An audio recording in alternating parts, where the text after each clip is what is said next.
बड़ा दिन के बाद लौकल बड़ू मर्दे। का करी इतनी कुछ ऐसा कामे रहल कि घर से बाहर ना निकल पावत रहली। घरे त ना रहलू ह, लागत कि मामा गाँव गइलू ह का।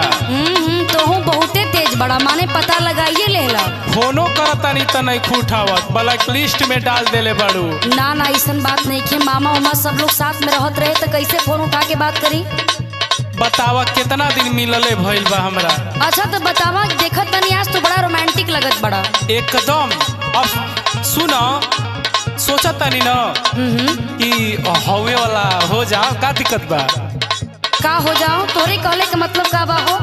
चलबू एक जगह। तू साफ साफ बतावा, ढेर बुझनी मत बुझावा। सुनो, बोला।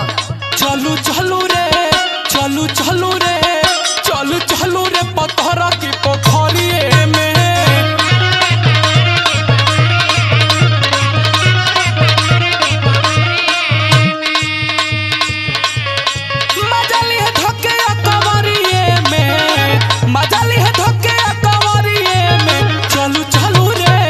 चलू चलू रे, चलू चलू रे पत्थर की पोखरिए में।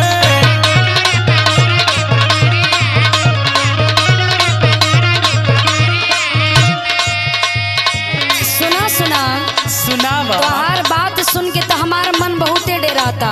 काहे हो? सुना। बोला। नाना जाइब दादा, नाना जाइब दादा, नाना जाइब दादा तोहरे हम साथे हो।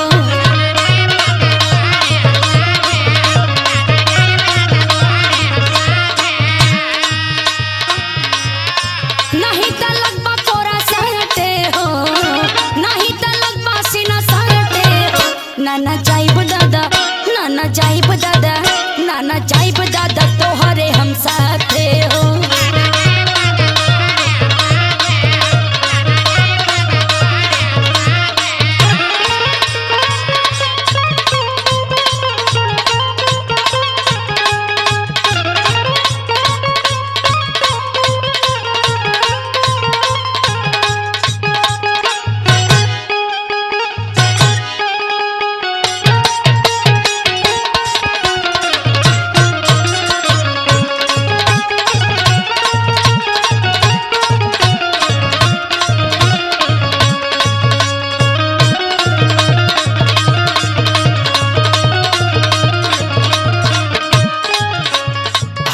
पगली सुन, बतावा। देख दोपहर का समय बा आ सब कोई सुतल बा, ठीक न। एगो पोखरिए लौकता। अच्छा ये कहब कि चलो। माने तो ही ढेर चलाक बड़ा ना। अरे बाबू अभी तो हमके समझिए ना पहला। मतलब का हो तू? माने हम तोरे प्यार में इतना भी पागल नहीं खिबानी कि तू जहाँ कहबा तहाँ हम चल जाई। हम तो जानी ना बहुत प्यार करेलू हमसे। अरे प्यार कइला तो एकर मतलब का भइल कि तोरे पीछे पीछे लट्टू बन के घूमी। सुनो। बोला। चुपे चोरी चलो केहू जानिए ना पाई। अच्छा अच्छा, ढेर चालाकी लगावत बड़ा। सुनो, ओई जे खियाई तो के छेना क मिठाई। अरे चला हम रसमलाई खा चाहता हूँ। अरे बाबू एगो बात सुन ला, मीठी मीठी बतिया में तोहरा न आई। बुझला?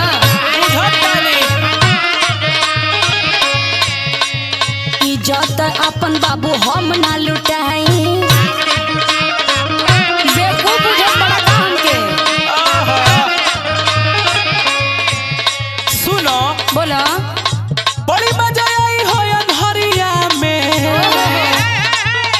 बड़ी मजा आई हो अन्हरिया में। चलू चलू रे, चलू चलू रे, चलू चलू रे पत्थर की पोखरिए में।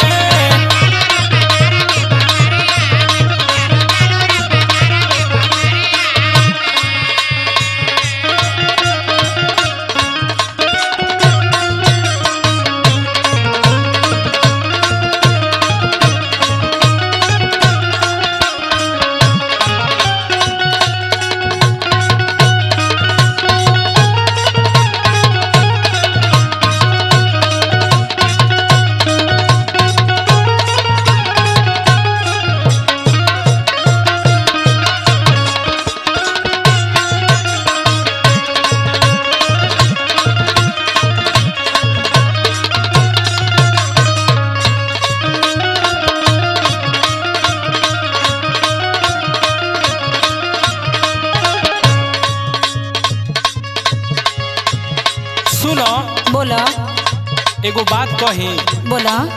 तोरा तनको समझ में आवता कि नहीं? अरे हमके खूब बढ़िया से समझ में आवता। का आवता? जवन हमरे समझ में आवता ना कहत हई तो काहे ने कुछ सुनो? कुछ ना सुनब हो। सुनो। आ ढेर बोलबा तो भागियो जाई, घरे चल जाई। नहीं नहीं सुनो। बोला। कोई दिन पे मिलल बाड़ू बाटे मिलल मौका,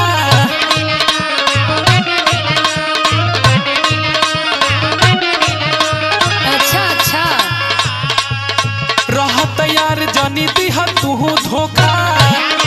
तू ऐसा बातें करत बड़ा, तुम्हार बातें सुन के हम डेरा जात बानी। तो सुन ला बाबू ध्यान से। सुनाब। करा कंट्रोल तनियापन तू मन के।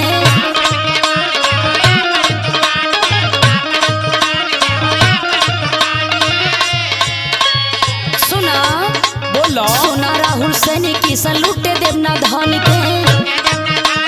बुझला।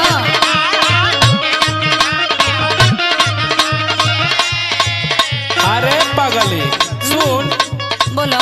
बहस मत कर, जवन कहत तनी चुपचाप कर। अरे बाबू तू कितनो मेहनत करबा ना, हम तोरे बातें में बहके वाला नहीं बनी। सुन। बोला। लूट के लहर है नहरिए में, लूट के लहर है नहरिए में, चलू चलू